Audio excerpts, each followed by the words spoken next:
Hello there, it's me Rain and welcome to the part 3 of my Thrift Flip vlog. So this is what I'm gonna be flipping for today. As you can see, this is a v-neck buttoned cardigan and I'm planning to make a halter top and cropped cardigan out of it. For the first step, I'm going to cut this part. If you have an old cardigan, you can try this because this project is so easy.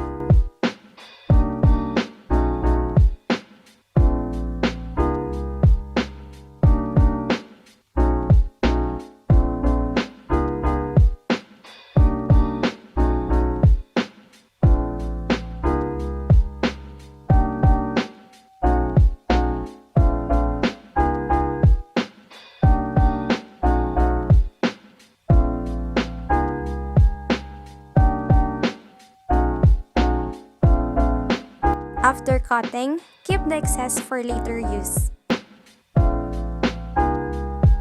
Since there's a lace detail, I will remove it first and later on I will use it as a strap for the halter top.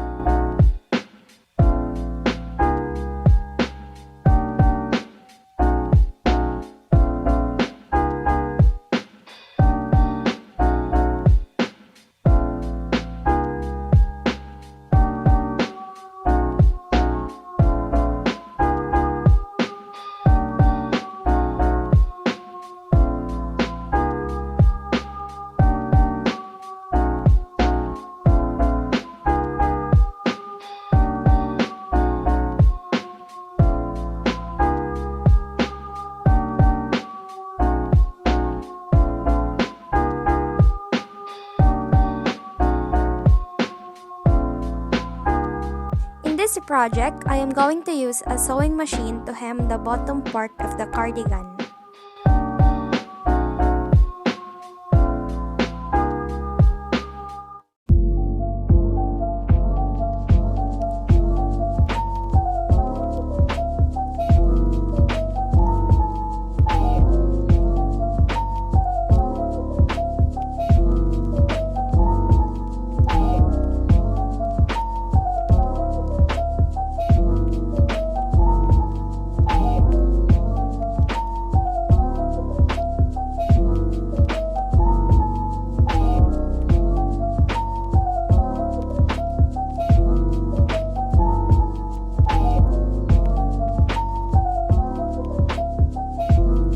This is how it looks like after hemming.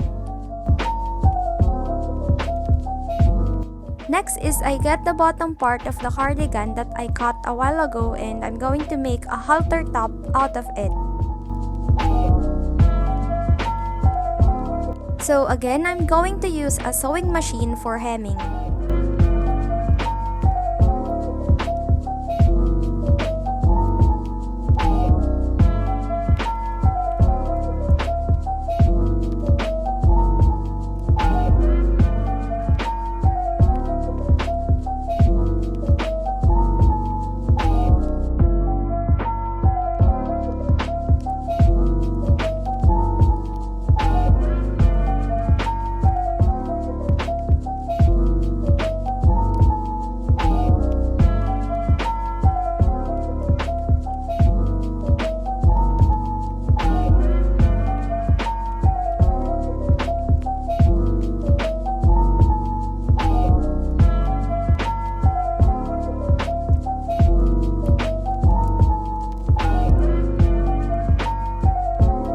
I tried the top and I figured out that it's too big for me, so I will just do some adjustments by sewing both sides of it.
For the last step, attach the lace to create a halter top.